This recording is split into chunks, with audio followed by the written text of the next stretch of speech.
Salut à tous, on se retrouve pour l'épisode 2 de cette deuxième partie de la saison 4, donc l'épisode 18. L'épisode commence avec un moment fort, c'est-à-dire que le bataillon d'exploration décide d'aller aider Eren.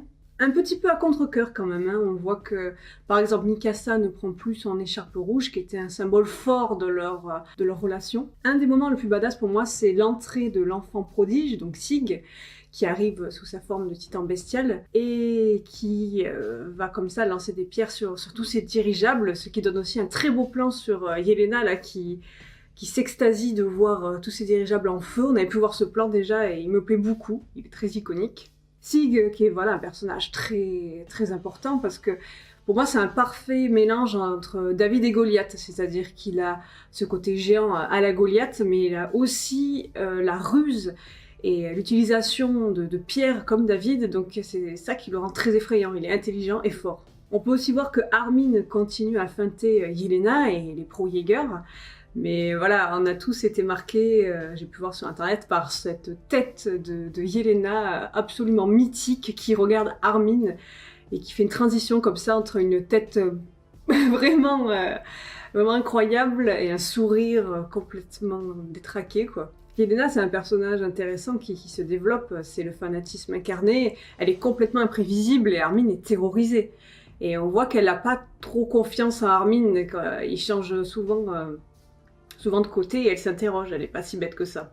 Et on a pu voir qu'elle est totalement imprévisible parce qu'elle avait déjà tiré dans la tête d'un de ses camarades comme ça, sur l'impulsion, parce qu'il avait dit un truc qui lui plaisait pas. J'ai bien aimé le passage où un des hommes des brigades spéciales aide le jeune Falco à s'échapper et à retrouver ses camarades. Parce qu'une fois de plus, c'était une brigade qui était très mal représentée, qui était vue comme assez feignante, assez riche et qui se foutait un peu du bien de l'humanité. Et là, ça met un petit peu du bien dans la balance, parce que voilà, c'est l'intérêt de cette œuvre, de nous montrer qu'il n'y a pas que du bien et que du mal dans chaque camp. J'aime beaucoup le développement de Gabi, qui, durant une scène très intéressante, entend les parents de Sacha qui s'inquiètent pour elle et son camarade en espérant qu'ils ont trouvé un abri, qu'ils sont en sécurité. Et elle a commencé à se lever comme ça pour les retrouver. Puis après, t'entends l'autre jeune fille qui avait été sauvée par Sacha il y a des années dire qu'elle veut sa mort. Et là, elle se rabaisse. Et là, c'est là que tu vois que le personnage est en train de se développer et d'être tiraillée par plein de pensées. Elle dit « je comprends Reiner » parce qu'elle se retrouve un peu à sa place au final. Elle comprend que ce ne sont pas des démons et qu'elle aurait très bien pu être à leur place et qu'eux aussi sont des humains.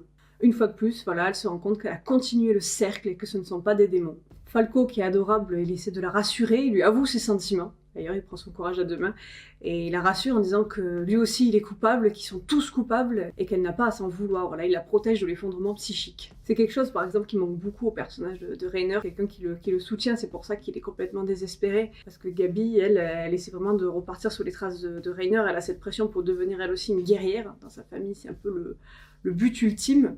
En parlant de Reiner, oui, ben voilà, à chaque fois Reiner, il s'en prend plein la tronche, hein, parce que moi j'étais en mode vas-y mon bébé, vas-y va te battre, et 2 secondes après il se prend un jet de pierre dans la tête, j'ai fait oh mon bébé, j'aurais dû me filmer, c'était assez drôle comme réaction, c'était la déception est arrivée très vite. Mais il continue, il se régénère assez vite, lui aussi il a pris en puissance et il abandonne pas lui aussi. J'aime beaucoup le développement de la relation des deux frères, Sig et Eren, qui font tout pour se retrouver. Là, les plans sont magnifiques avec Eren, voilà, le titan assaillant qui n'arrêtera jamais d'avancer, quoi qu'il arrive. Le voir avancer en train de boiter, c'est puissant. Là, la tension est en train de monter petit à petit dans tous les sens du terme, parce qu'on sait que quand ils vont se toucher, ça va créer quelque chose de très fort. Il y a un puissant suspense vers la fin de l'épisode, parce que voilà, tous les personnages et les spectateurs que nous sommes sont au courant que si Sig se met à crier, ça va se transformer dans tous les sens, et que si les deux frères se touchent, leur plan va s'exécuter. Comme les personnages, on ressent cette épée de Damoclès au-dessus de nos têtes et que ça peut péter à tout moment. Encore une fois, c'était trop court. En plus, voilà, il y avait 3 minutes d'une séquence qu'on avait déjà vue. Moi, j'étais énervée en mode allez-y, passez à la suite. Déjà qu'on a que presque 15 minutes, quoi, j'en pouvais plus. Le prochain épisode, il s'appelle L'aîné et le cadet. On va voir ce que ça va donner. Moi, quand j'ai vu le titre, j'ai fait ouh là là, ça promet. J'ai donc hâte du prochain épisode. Je vous donne rendez-vous la semaine prochaine pour une nouvelle review. Je vous invite à vous abonner, à lâcher un pouce bleu, ça fait toujours plaisir. En attendant, soyez patients et je vous fais des poutous poutous.